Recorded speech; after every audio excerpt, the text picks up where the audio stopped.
प्यारे प्रभु, तेरा वचन सही तरीके से समझने के लिए एक को कृपा यीशु के नाम। अभी हम पिता परमेश्वर का 4 टाइटल या 4 नाम सीखा। अभी 5वां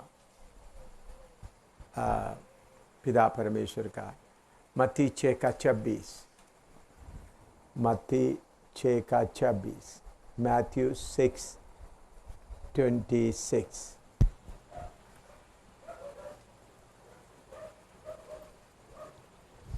आकाश के पक्षियों को देखो, वे ना बोते हैं और ना काटते हैं और ना खत्तों में बटोरते हैं, फिर भी तुम्हारा स्वर्गीय पिता उनको खिलाता है। क्या तुम उनसे अधिक मूल्य नहीं रखते? नेक्स्ट नाम है स्वर्गीय पिता, आसमानी बाप या हेवनली फादर। 5वां नाम हेवनली फादर।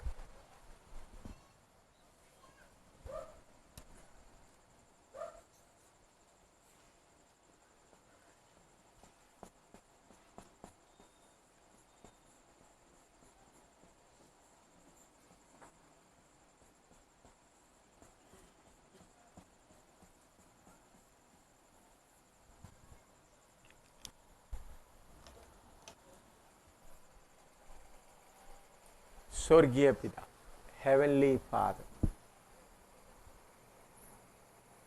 लिखो, प्रभु यीशु मसीह परमेश्वर को हमारे साथ में स्वर्गीय पिता के तौर पर प्रकट किया है। स्वर्गीय पिता बोलते समय में हमको इस धरती में एर्थली फादर, शारीरिक पिता भी है। तो स्वर्गीय पिता इब्रानियों की पत्री में भी उसके बारे में लिखा है। इब्रानी 12 अध्याय है।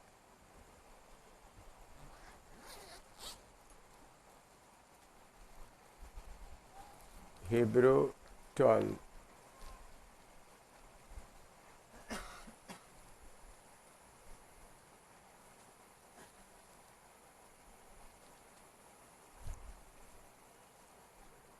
बारह का 9-10 पढ़िएगा।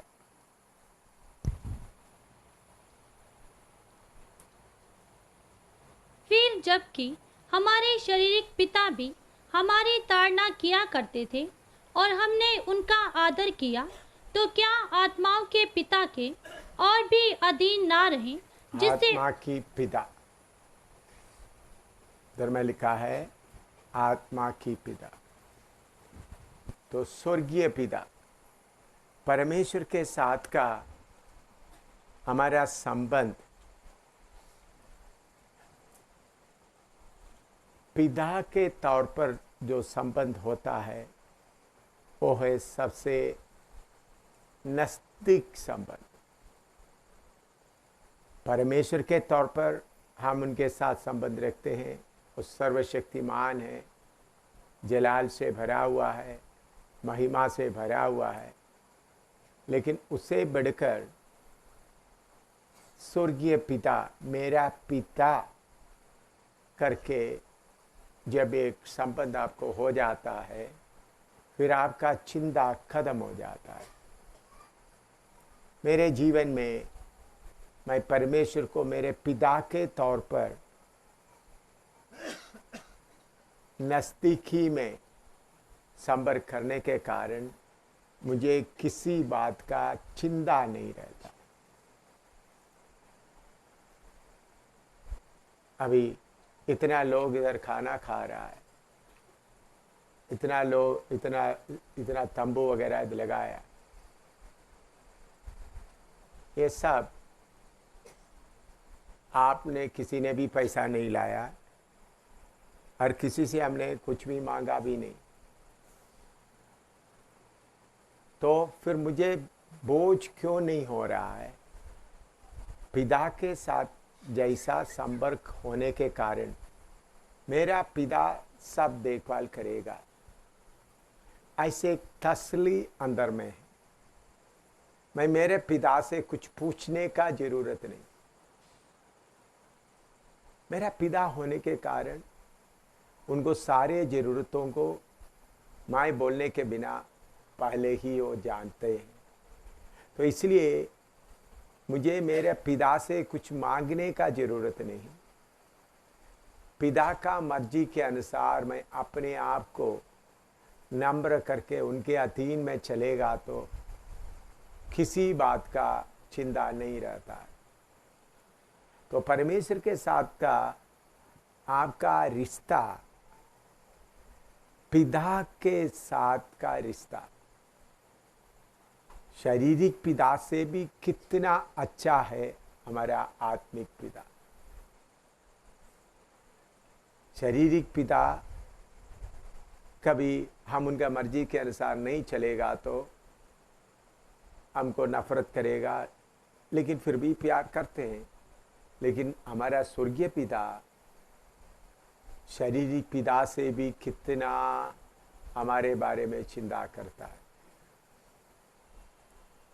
मेरे सिर में कितने बाल है, इधर में ध्यान दें, मेरे सिर में कितने बाल है करके मेरा शारीरिक पिता को मालूम नहीं है, लेकिन मेरा स्वर्गीय पिता को मालूम है मेरे सिर में कितना बाल। मुझे क्या क्या जरूरत इस दुनिया में होगा करके मेरे शारीरिक पिता को मालूम नहीं था, लेकिन मेरा स्वर्गीय पिता को मालूम था क्या क्या जरूरत है। मैं जन्म लेने के बाद ही मेरा शारीरिक पिता मुझे जाना, लेकिन मेरा स्वर्गीय पिता मैं जन्म लेने के पहले मुझे जानता था। मैं कौन सा रास्ते में जाएंगे, मैं कैसा करूँगा करके मेरा स्वर्गीय पिता अच्छी तरह मुझे मेरे बारे में जानते थे।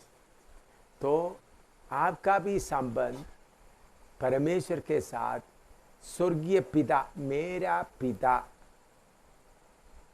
ऐसा हालत में मेरा पिता के तौर पर उतना नज़दीक संबंध में आएगा तो फिर आपका जीवन बहुत ही आसान हो जाएगा। इतना लिखो, फिर आगे मैं बताता हूँ। आप जो शादी किया है, जिनको बच्चे हैं, उनको मालूम है अपना बच्चों के लिए कितना चिंता करते हैं। जिन्होंने शादी नहीं किया, बच्चा नहीं है, फिर भी आप कोई माँ बाप के अधीन में देख रहा है तो पिता आपके बारे में कितना चिंता करता है। हो सकता है आप में से किसी का बाप आप पहचानने का उम्र आने के पहले ही ये दुनिया छोड़कर चले गया हो, फिर भी बाकी लोगों का पिता अपने बच्चों के लिए कैसा चिंता करता है। इसी मुताबिक हमारे दिल के अंदर ये बात अच्छी तरह मालूम होना है कि मेरा पिता मेरे बारे में हर समय चिंता करता है। अभी भाई विल्सन इधर है, भाई विल्सन है, हाँ, वो पुलिस में है। क्यों इन्होंने इतना पुलिस में भाग दौड़ करके नौकरी करते हैं? उनका एक पत्नी है और बच्चे हैं। बच्चों के लिए मैं इंतज़ाम करना है। हर बाप के अंदर एक चिंता रहता है, मेरा बच्चे मांगने के पहले उनका ज़रूरतों को मैं पूरा करना है, उसके लिए भागता है। और बच्चों को ज़रूरतों को पूरा करते समय में बच्चे उनको धन्यवाद दे ना दे उसका चिंता नहीं होता। मेरा बच्चों का ज़रूरतों को मैं पूरा करना है। यह है एक बाप का दिल। आदम को सृष्टि करने के पहले आदम के लिए जितना ज़रूरत था पूरा उन्होंने एदन वाटिका में इंतज़ाम किया। एदन वाटिका को सिंचने के लिए नदी का इंतज़ाम किया, उनको खाने के लिए बहुत सारा फल लगा दिया, तो उनके लिए सब कुछ सर्वशक्तिमान परमेश्वर पिता के तौर पर इंतजाम किया। उसके बाद वो देख रहा आदम अकेला रहना अच्छा नहीं समझकर उनके लिए पत्नी का भी बारे में पिता ने ही सोचा। तो हमको ये बात हमारे दिल में अच्छी तरह बैठना है, हमारे बारे में चिंता करने वाला, सोचने वाला एक पिता है। हमारा अंदर में ये बात पक्का होना है कि मेरा पिता मेरे बारे में चिंता करता है। मेरा पिता दूर से मेरे ज़रूरतों को जानता है। मेरे शारीरिक पिता को मैं बोलने के बाद ही मेरा ज़रूरत मालूम हो जाता है, लेकिन मेरा आत्मिक पिता को आज का मेरा ज़रूरत क्या है, कल का ज़रूरत क्या है, आने वाला दिनों में मेरा मौत तक का क्या ज़रूरत है, मेरा मौत कैसा होगा, मैं मरते समय में मेरे शरीर में कौन सा कपड़ा पहना हुआ होगा, वो भी मेरा पिता को मालूम है। मालूम है या नहीं? तो हमारा पिता, हमको ऐसा एक पिता है जो हमारे बारे में पूरा चिंता करता है। आपका संपर्क प्रभु के साथ ठीक नहीं होते वक्त आप परेशान हो जाता है। लोग क्यों परेशान हो जाता है? बाकी हम बोलेंगे इनके कारण मैं ठीक नहीं, इनके कारण ठीक नहीं, इनको कारण। आपका संबंध प्रभु के साथ, पिता के साथ ठीक नहीं है। पिता के साथ आपका संबंध ठीक है तो हर समस्या में हाँ हे पिता करके बोलते समय भी वो सारे चिंता खत्म हो जाता। मैंने आपको बोला काकी पिंड में, पंजाब काकी पिंड में, जलंधर के नज़दीक, मैं बटुआ पेड़ स्कूल के रखे, पिता आपने मुझे इतना तीन दिन इधर प्रचार किया, आपने गर्म पानी तक भी नहीं दिया। मैंने उस वक्त भी दे दो करके नहीं बोला, पिता करके एक कंप्लेंट जैसा किया। फिर बाद में मैंने 11 बजे बताया, उन्होंने 8 बजे, रात को 8 बजे ही इंतज़ाम किया था। तब मैंने बोला आगे को मैं वो गलती भी नहीं करेगा। मेरा पिता मेरा भूख जानता, मेरा पिता मैं कौन सा कपड़ा पहना वो जानता, मेरा पिता मेरा आदत जानता, मेरा पिता को मालूम है मुझे कौन सा चीज़ पसंद रहता, मेरा पिता को मालूम है किस बात में मैं खुश रहता हूँ। ये सारे बात मानने वाला है स्वर्गीय पिता। हमारा आने वाला जीवन के बारे में, कल क्या होगा, रात को क्या होगा, ऐसा हर बात को अच्छी तरह जानने वाला एक पिता होने के कारण पिता के नज़दीक में, उनके गोद में बैठते हुए, उनको खुश करते हुए आगे बढ़ना है मसीह जीवन, उनका मर्जी के अनुसार। अभी मैं बाप हूँ, मेरा बेटा है फिन्नी के पत्नी के ज़रूरत के बारे में भी मैं सोचता हूँ, फिन्नी के जो 2 बच्चे उनके बारे में भी मैं सोचता हूँ। तो क्योंकि वो मेरा बेटे के साथ का संबंध है, लेकिन हमारा स्वर्गीय पिता के साथ में पोता नहीं है, सब डायरेक्ट बच्चे हैं, कोई बच्चों का बच्चा नहीं,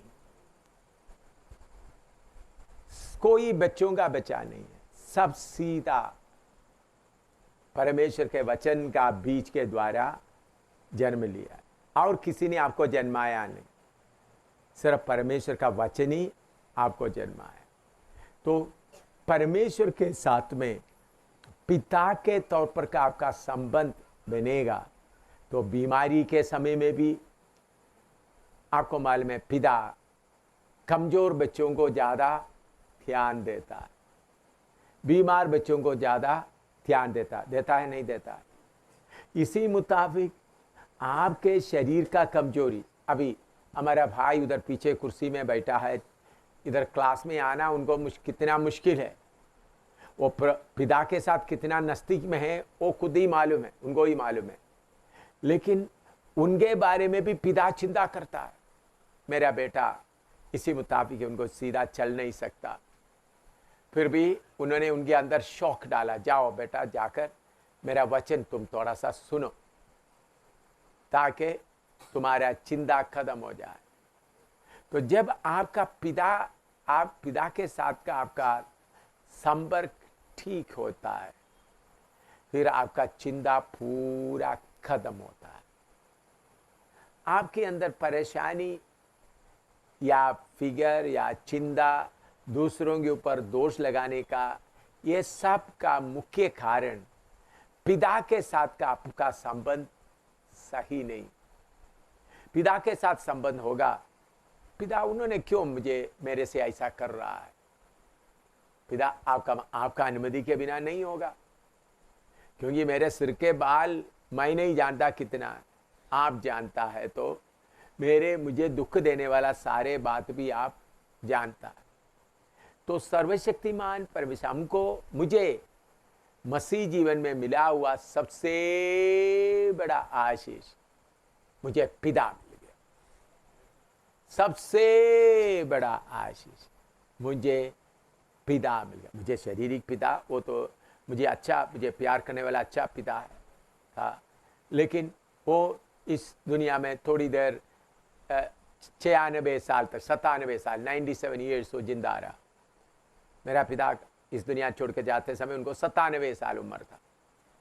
उन्होंने मुझे अच्छी तरह से, मैं उनका सबसे बड़ा बेटा है, बहुत आदर दिया, बहुत अच्छी तरह से उन्होंने मुझे पालन पोषण किया। अच्छी तरह नौजवान, मैं छोटे लड़के के तौर पर रहते वक्त कितने बार मुझे मारता था, अच्छी तरह मारता था, मार कर समझाता था, कितना अच्छा शिक्षा देकर बाद में मुझे प्यार भी देता रहा। तो कितना प्यार करने वाला एक पिता। लेकिन उनको मैं बहुत प्यार करता था, लेकिन मैं बोलता हूँ स्वर्गीय पिता जो आत्माओं का पिता है, वो मेरा शारीरिक पिता था।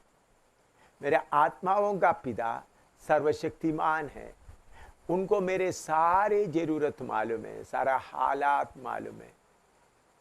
तो मैं उनके साथ का रिश्ता नज़दीक करना है करके मेरे बाप को कहीं भी दुखी नहीं करना, मेरे बाप का मर्जी को कभी नहीं तोड़ना, मेरे मनमर्जी में चलकर मेरे बाप के खिलाफ काम करते हुए उनको दुखी नहीं करना। मेरा बाप मुझे देकर खुश होना है, मेरा बाप बोलना ये मेरा बेटा है। स्वर्गदूतों के सामने बाप बोलना देख मेरा बेटा कैसा चल रहा है। बहन लोग भी बाप आत्मिक तौर पर बेटा है, बेटी नहीं है। आपका आत्मा प्राण में कोई लड़की नहीं है, शरीर में ही है फर्क, यह शरीर बदलने वाला। तो इसलिए सन्स ऑफ गॉड, परमेश्वर का पुत्र बना दिया। तो स्वर्गदूतों के सामने हमारा पिता बोलना देखो मेरा बेटा क्या कर रहा है। स्वर्गदूत अपना हमने पढ़ा है, मत्ती 18 का 10 पढ़िएगा, मत्ती 18 का 10। फिर मैं लिखने के लिए आपको समय देंगे। मत्ती 18 का 10।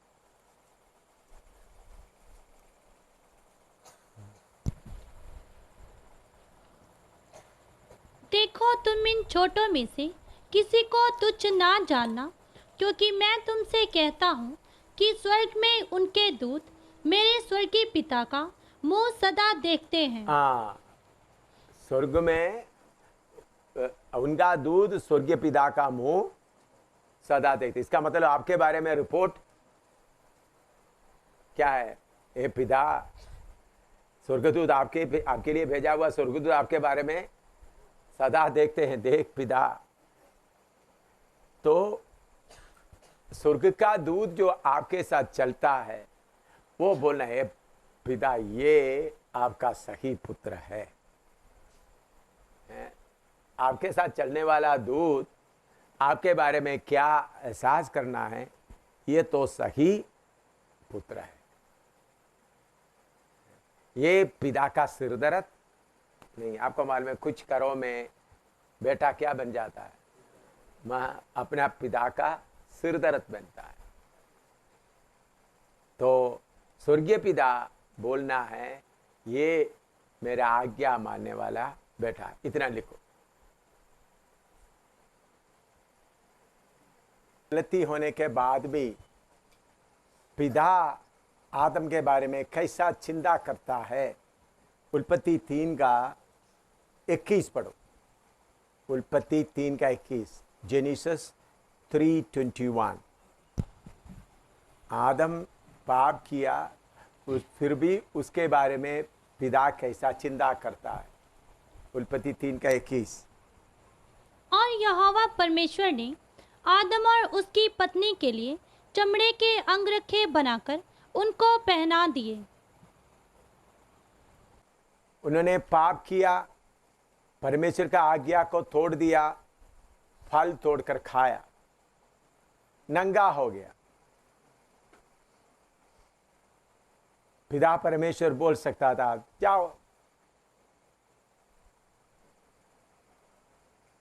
परमेश्वर ऐसा करने के जगह में क्या कर रहा है, उनके लिए कपड़ा या उनके लिए चमड़े का अंगरखा बनाकर क्लोथिंग उनको पहना कर भेज दिया। इस बात को सोचते समय में इसके साथ मिलने वाला दूसरा एक बात भी आपको बताना चाहता हूं। वो है उसका 8 और 9। उत्पत्ति 3 का 8 और 9। जेनेसिस 3, 8 और 9। तब यहोवा परमेश्वर जो दिन के ठंडे समय वाटिका में फिरता था का शब्द उनको सुनाई दिया। तब आदम और उसकी पत्नी वाटिका के वृक्षों के बीच यहोवा परमेश्वर से छिप गए। तब यहोवा परमेश्वर ने पुकार कर आदम से पूछा, तू कहाँ है? इधर में आदम पाप किया, उनको बुलाकर प्रभु के सामने, पिता के सामने खड़ा करने के लिए स्वर्गदूत कितना, स्वर्गदूत को बोल सकता था तुम उनको मेरे पास लाकर खड़ा कर दो, लेकिन उनको बुलाने के लिए खुद आया, खुद आए। जिधर में आदम छुपा हुआ है उधर ही आकर बुला रहा, आदम तू कहाँ है? क्योंकि परमेश्वर उनको पुत्र के तौर पर उनके हाथ से बनाया। लेकिन मैं दूसरा भेद बताता हूं। आदम को मिट्टी से बनाया, उनके शरीर में परमेश्वर ने अपना जान फूंका, लेकिन हमारा शरीर भी, आत्मिक शरीर भी पिता से बना है।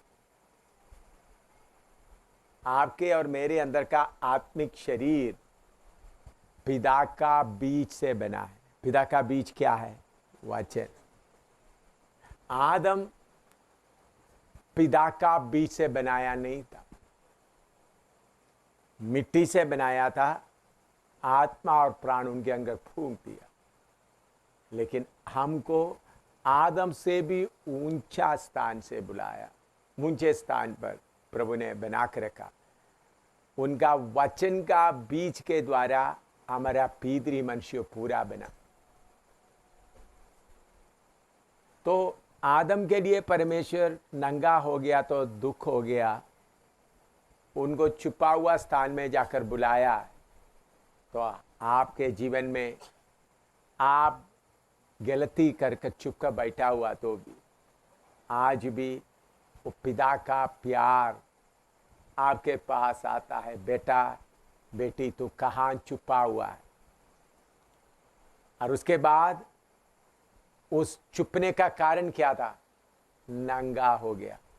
वो नंगापन को भी पिता ने हटाकर उनको वस्त्र पहनाया। इस सारे बात में आदम या हवा पिता हमने पाप किया हमको माफ करो करके एक बार भी बोला नहीं। उनको तुमने क्यों किया बोलते वक्त आदम बोलता है स्त्री ने किया, स्त्री से पूछते वक्त सांप ने किया।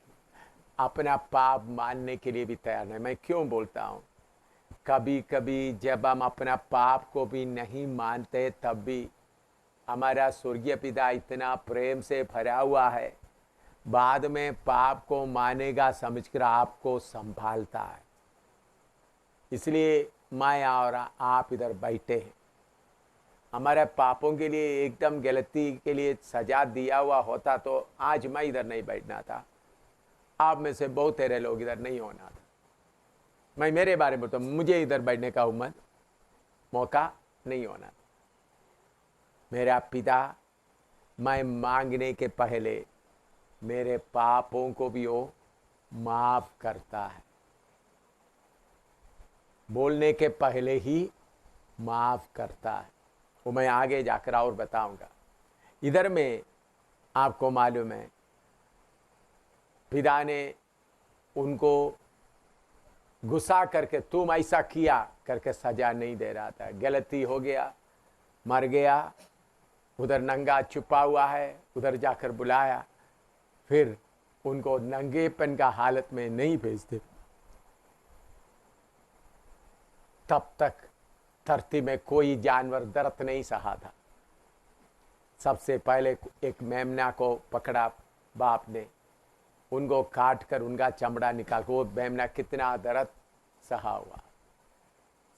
वो मेमने का दर्द को भी ना परवाह करते हुए अपना बेटे को कपड़ा पहनाया या उनका नंगापन को छुपाया। इसी मुताबिक मेरे प्यारों, अगर आपका जीवन में कोई गलती आया है तो भी बाप आज भी आपको आपका नंगापन हटाकर आपको पहनाने चाहता है, ताकि आप उनका कपड़ा उनके द्वारा अपना नंगापन हटते हुए जाना है। तो इसलिए इसमें आप लिखने का बात क्या है? उत्पत्ति 3 का 8-9 और 3 का 21। बाप कैसा आदम को ढूंढ कर आया और कैसा उनको नंगापन को ढांपा। लिखो। आपका प्यार के बारे में प्रभु यीशु मसीह ने उड़ाव पुत्र के उस दृष्टांत के द्वारा सिखाया है, उसके बारे में थोड़ा सा हम देखें। लूका 15 का 11 से 24 तक पढ़े। लूका 15 का 11 से 24 तक। Look 15:11 to 24। Look 15:11 to 24। लूका 15 का 11 से 24 तक।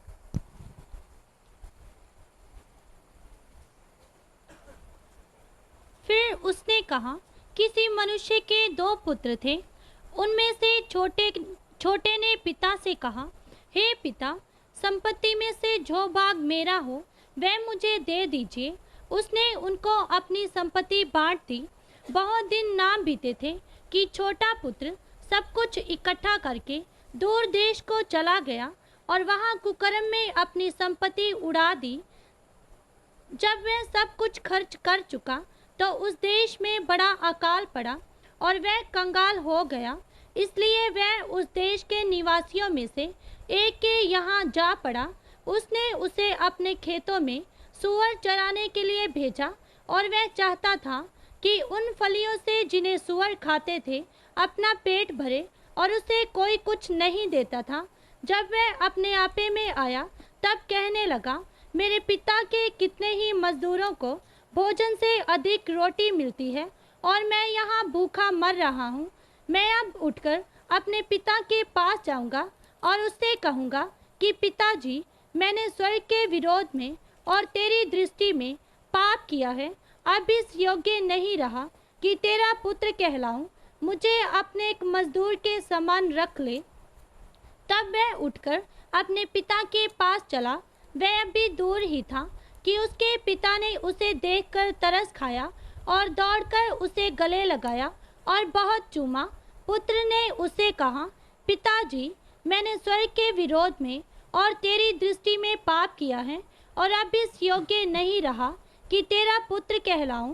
परंतु पिता ने अपने दासों से कहा, झट अच्छे से अच्छा वस्त्र निकालकर उसे पहनाओ और उसके हाथ में अंगूठी और पाँव में जूतियां पहनाओ और पला हुआ बछड़ा लाकर मारो, ताकि हम खाएं और आनंद मनाएं, क्योंकि मेरा ये पुत्र मर गया था फिर जी गया है, जो खो गया था अब मिल गया है। और वे आनंद करने लगे। इधर में पिता का प्रेम हमको मालूम होता है।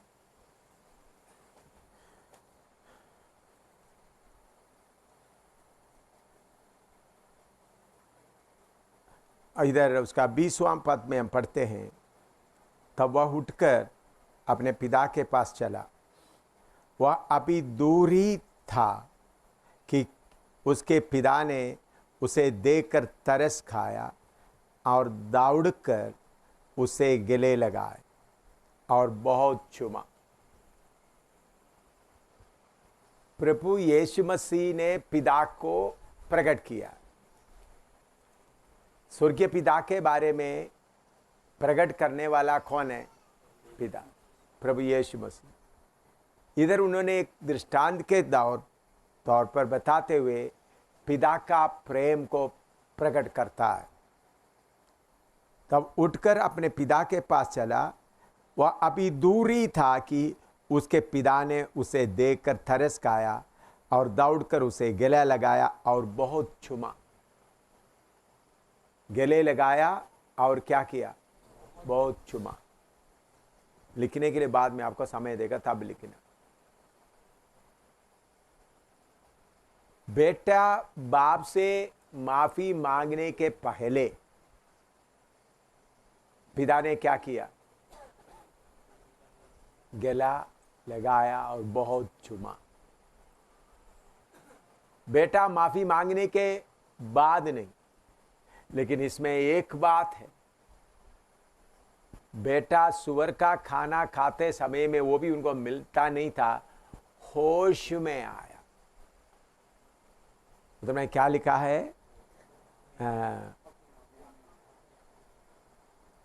अपने आप में आया, तब कहने लगा,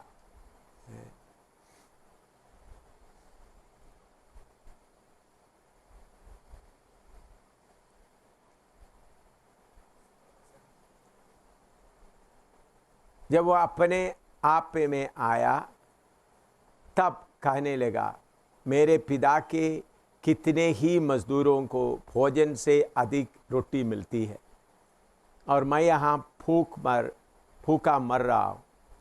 मैं अब उठकर अपने पिता के पास जाऊँगा और उसे कहूँगा कि पिताजी, मैंने स्वर्ग के विरोध में और तेरे दृष्टि में पाप किया है।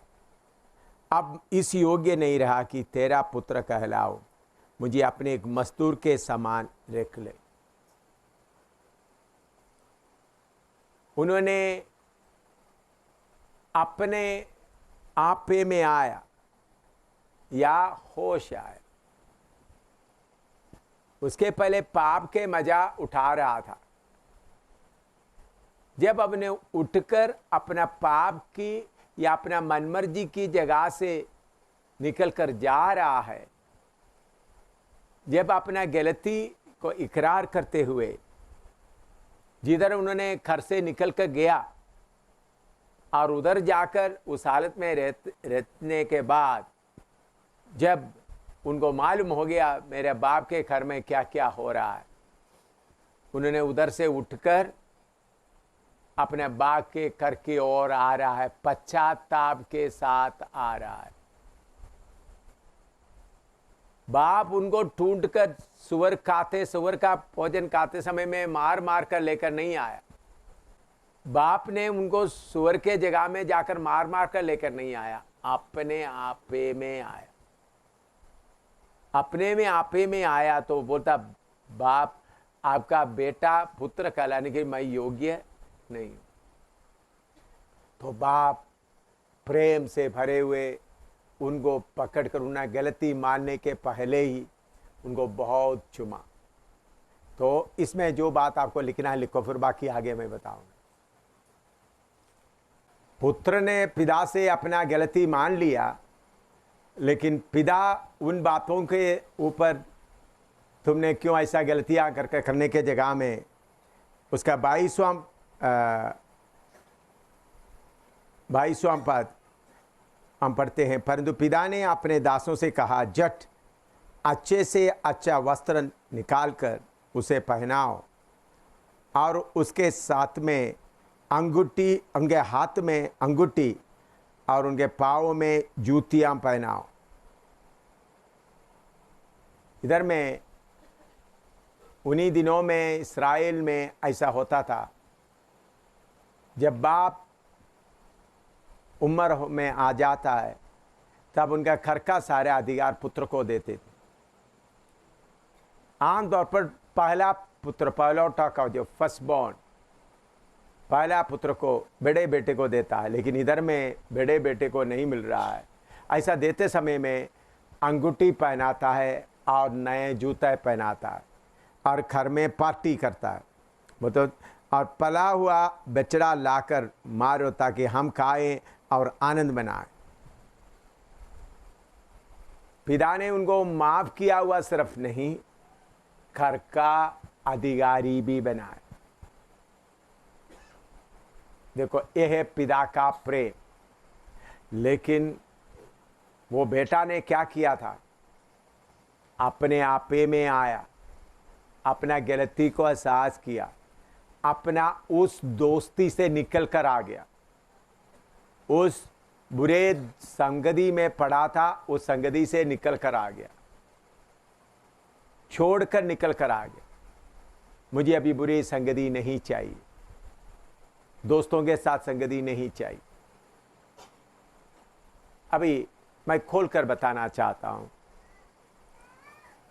आप लोग नौजवान लड़के लड़की लोग हैं इधर में, अच्छी तरह इधर सुनो। आपको किसी को बेइज्जती करने के लिए नहीं, बल्कि असलियत में बताता हूं। इस संसार का, शैतान का पुत्र शारीरिकता, इच्छा हमारे अंदर है। इसके कारण हम नौजवान लड़के लड़कियों को ढूंढेंगे, लड़की लड़कों को ढूंढेंगे। उधर में जाकर अपना शरीर के फूक को मिटाने के लिए देखते रहेंगे, बातें करते रहेंगे, मोबाइल में हेलो हेलो बोलते रहेंगे। क्यों? वो भी मोबाइल के द्वारा शरीर का फूक को क्या कर रहा है, मिटा रहा है। तो ऐसा करते समय में आप स्वर्गीय पिता से और अपना घर से भी दूर चले जाता है। पिता आपको दोबारा पूरा प्यार देने, तो आप उस हालत से उठना, उस पुराना दोस्ती को पूरा छोड़ना है। कुछ लोग आधा छोड़ते, आधा रखते हैं। ऐसा रखने के कारण पिता का पूरा अनुग्रह नहीं मिलता है। ठीक है, मेरे से हो गया गलती, पूरा छोड़कर आएगा तो पिता पहले हालत से भी ज्यादा क्या करेगा, आशीष देगा। इधर में हम देखते हैं उनके लिए अंगूठी दिया गया, वस्त्र पहनाया गया, उसके अलावा जूता भी पहनकर अधिकार भी दे दिया, और घर में बड़ा पार्टी हो रहा है। तो आपके जीवन में प्रभु कुछ लोगों को बार बार परेशानी क्यों हो रहा है, वो सुअर का इलाका छोड़ता नहीं है। सुअर का इलाका मतलब जो इस संसार की जो प्यार आपके मन में, उसको छोड़ता नहीं, उसे नफरत नहीं आता। उसे नफरत आकर उठकर आएगा तो हम क्या करते हैं, पिता मुझे बचा लो बोल के उधर पकड़े रहता है। ऐसा लोगों को पवित्र पिता पकड़ेगा नहीं। आप बाद में आग के झील में जाकर तड़पेंगे। आपका खुशी का पूरा जल जल कर निकलेगा। तब मालूम होगा मुझे वचन भी मालूम था, प्रचार भी सुना था, मैं बाइबल भी पढ़ता था, बपतिस्मा भी लिया था। तो अपने जगह से छोड़ निकल कर वापस चलना है, मोड़ कर नहीं जाना। तब भी पिता का प्यार प्रकट होगा, क्योंकि पिता पवित्र है। वो पापियों को प्यार करता है, पाप को प्यार नहीं करता। प्रभु मैं छोड़ देता हूं इस अपने मजाक, अपने ये गंदे शरीर के मजाक के लिए मैं नहीं जाऊंगा, इस आंखों के खुशी के लिए मैं नहीं जाऊंगा, मैं कान के खुशी के लिए उस लड़के या लड़की का बातें सुनने के लिए मैं टाइम नहीं बिताऊंगा। ऐसा दिल में जो पक्का फासला करता है उधर से निकल कर आता, फिर मोड़कर उधर नहीं जा। ऐसा हालत को बोलते हैं पश्चाताप। नहीं, कुछ लोग आधा इधर है। जब प्रभु खाटेगा आपको, शैतान के हाथ में सौंप देगा, पागल जैसा घूमेगा, तब आपको मालूम होगा क्या हो गया। खास करके विश्वासियों को बच्चा सीधे रास्ते में नहीं चलेगा तो प्रभु आपको पागल बनाकर इधर उधर जंक्शन में बैठा देगा, ताकि बाकी लोगों को भी क्या हो जाए, डर आ जाए। आप क्या करेंगे, पागल बनकर झाड़ू लगाएंगे, झाड़ू लगाकर इधर उधर टट्टी उठाकर सिर में डालकर बैठे रहेंगे। मैं चेतावनी के तौर पर बताता, जब एक रास्ता पाप है मालूम हो गया, होश में आ गया, छोड़ो उसको, पूरा छोड़ो, खेलते नहीं रहना। ये उड़ाओ पुत्र, अच्छा पापा मुझे घर में भी रखो, मैं सुअर का भी खा लूं। नहीं, उधर से निकल कर बाहर आ गए। कुछ लोग पाप छुपा के रखते हैं। आप लोग सोचते हैं मुझे मालूम नहीं है, आत्मा में मालूम नहीं होता है। आत्मा में सब बातें मालूम होता है, लेकिन सब बातें हम बताता नहीं है, जरूरी बातों को ही बताता है। आज मैंने पूरा विवरण पे, आज हमारे ऑफिस से एक छोटा सा चीज गुम हो गया। रोबीना सिस्टर मुझे बोला ये चीज गुम हो गया, एकदम मुझे आत्मा बताओ किसके पास है। बाद में प्रभु ने उसको सबूत भी दे दिया। उन्होंने बोलते ही मुझे मालूम हुआ, आत्मा मुझे बताया। मैंने एक व्यक्ति को बोला, बताया इनके पास है, पूछो। तो मैं क्यों मैं बात बताता है, पवित्र आत्मा से छुपकर हम कुछ भी नहीं कर सकते। अनन्या सफीरा बेचा, थोड़ा कुछ पैसा अपने पास रख दिया, वो भी पतरस को मालूम हुआ। तो मनुष्य को परमेश्वर इतना बताते तो स्वर्गीय पिता को कितना मालूम होता है। इसलिए आपको प्रभु अंगूठी पहनाना चाहता है, जूता पहनाना चाहता है, घर में बड़ा खुशी का प्रोग्राम बनाना चाहते हैं, लेकिन आप सुअर का काम क्या करना है, पूरा छोड़ना है। हो गया, गलती हो गया, ठीक है, सीख लिया, उसको मैं पूरा छोड़ देता। थोड़ा प्रार्थना करो। आप में से कुछ लोग पश्चाताप सही तरीके से करने का, बाद में मैं आगे बताऊंगा। पवित्र आत्मा बताते हैं आप में से कुछ लोग पश्चाताप करने का है। मैंने वो सोचा नहीं था, मैं बाप का प्रेम के बारे में बताने का था, लेकिन अभी पवित्र आत्मा बोलते हैं आप में से कुछ लोगों को पश्चाताप करने का मौका दो, ताकि आप शैतान की कब्जे से आजाद हो जाए, अपने सुअर का जगह से निकले।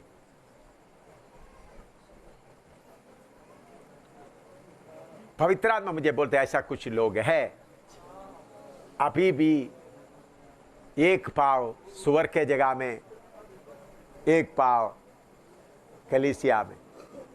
मालूम नहीं कब प्रभु आपको छोड़ देगा। आपको पागल बनाना बड़ी बात नहीं। इधर देखे एक घटना पवित्र आत्मा मुझे बताने के लिए बोल रहा है। केरला में ट्रिवांड्रम में, तिरुवनंतपुरम में एक सेवक था, उनका नाम था पौलोस लारी।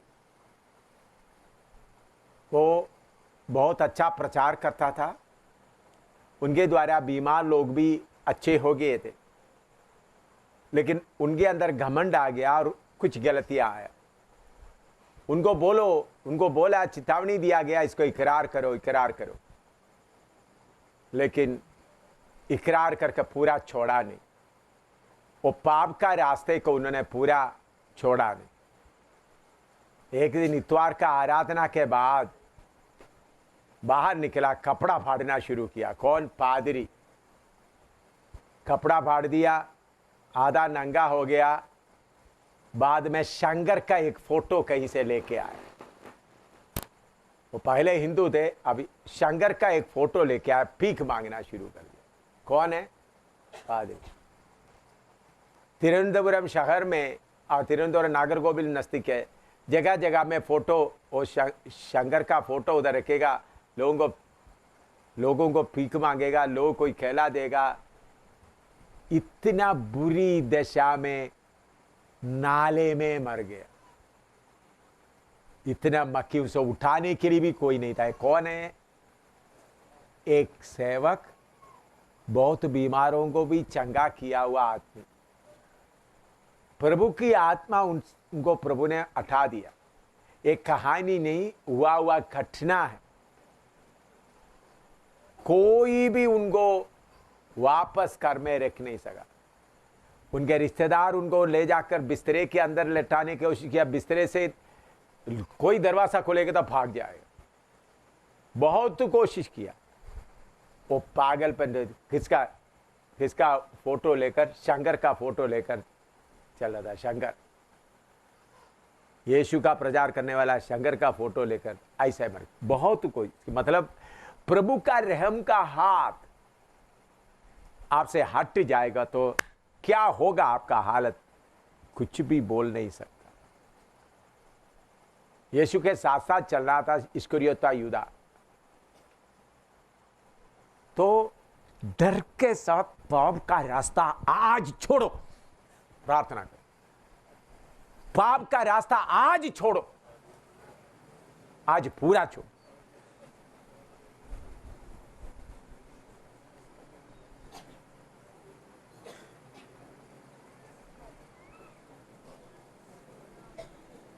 सुअर का रास्ता आज छोड़ो।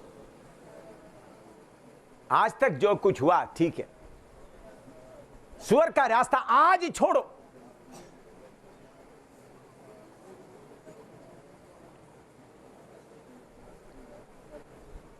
तुमको पागल बना करके इधर उधर का नाली, कुत्ते की तरह नाली के खाने का समय आने के पहले आज ठीक हो जाओ प्रभु के साथ।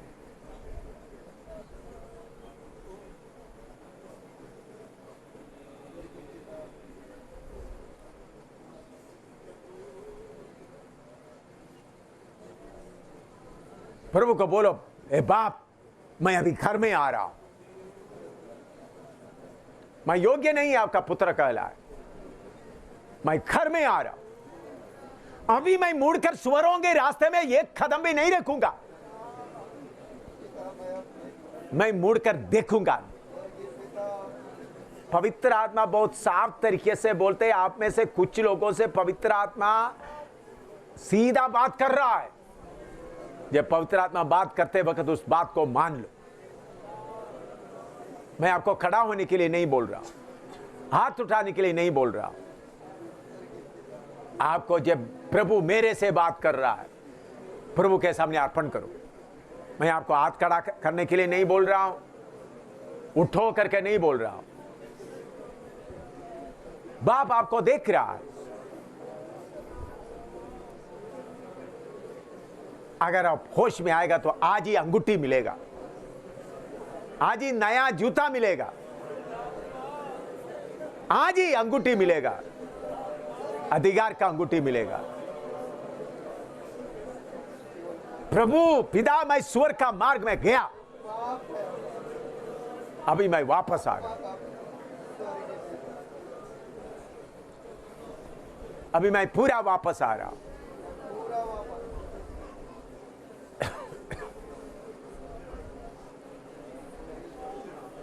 आदम को नंगापन ढांपने के लिए बछड़े को काट कर उसका चमड़ा निकाला हुआ पिता अपना पुत्र का चमड़ा उतार कर आपके लिए इंतजार कर रहा है। क्रूस पर अपना पुत्र का चमड़ा उतार कर आपको पहनाने के लिए इंतजार कर रहा है, ताकि आपका नंगापन पूरा ढांपा जाए।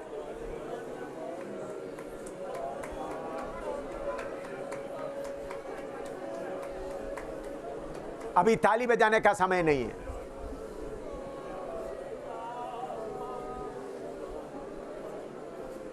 अभी अपने आप को पूरा देखने का समय है।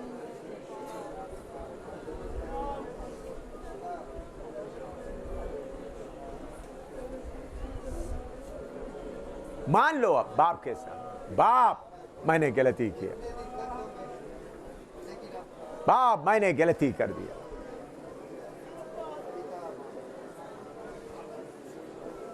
मैं वापस आ रहा हूं, अभी मैं मुड़ कर नहीं देखूंगा। बाप का रहम प्रेम खत्म होने के पहले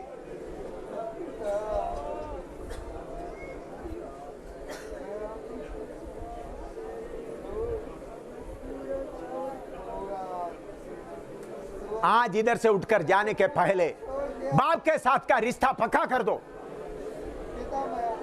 स्वर्गीय पिता के साथ का आपका रिश्ता पक्का करो, आपका टूटा हुआ रिश्ते को पक्का करो।